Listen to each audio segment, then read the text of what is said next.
যে আত্মীয় টাকা বেশি, দাওয়াত তাকে দেওয়া হয় স্পেশাল দাওয়াত। আর যতই কাছের রক্তের হোক না কেন, যদি টাকাওয়ালা না হয়, দাওয়াতও তেমন ভালো করে পাই না, মেহমানদারিও তেমন ভালো করে পাই না, খাবার খেয়েছি কি খাই নাই সেইটাও জিজ্ঞেস করার কেউ থাকে না। সম্পদ যদি একটু ভালো থাকে, বারবার এসে জিজ্ঞেস করবে, পায়েস খাবেন, একটু চা খাবেন, একটু একটু একটু চিনি কম দিয়ে চা এনে দিই, না ভাই আমার পেটে না না একটু খান না, একটু বসেন না, ও রুমটার মধ্যে না একদম এসি আছে, আপনি ওখানে গিয়ে আরাম করুন। ওই দূরের আত্মীয়টা।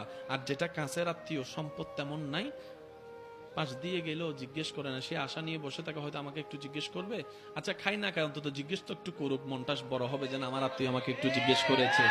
এই আশাটাও আশায়ের মধ্যে থেকে যায়, স্বপ্নটা স্বপ্নের মধ্যে থেকে যায়, কল্পনাটা আর বাস্তবে রূপ নেয় না, কারণ আমরা এখনো পাক্কা মুসলমান হতে পারি। মুসলমান তো সেই জন যেটা নবীর দিন নির্দেশনা মতে জীবন যাপন করে, নিজের পরিবারের খেয়াল রাখে, আত্মীয়র খেয়াল রাখে, শুধু তাই নয় প্রতিবেশীরও খেয়াল রাখে, প্রতিবেশীরও খেয়াল লাগে। নবী রাহমাতুল্লিল আলামিনের হাদিসে পাকের ফরমান হচ্ছে, তুমি যদি পেট ভরে খাও, তোমার প্রতিবেশী যদি ক্ষুধার্ত হয়ে ঘুমায়, তাহলে তুমি আমার উম্মত নও, তুমি আমার উম্মত নও, তুমি আমার উম্মত নও। ইয়া রাসূলুল্লাহ, উনি তো আমার পরিবারেরও কেউ না, আত্মীয় কেউ না।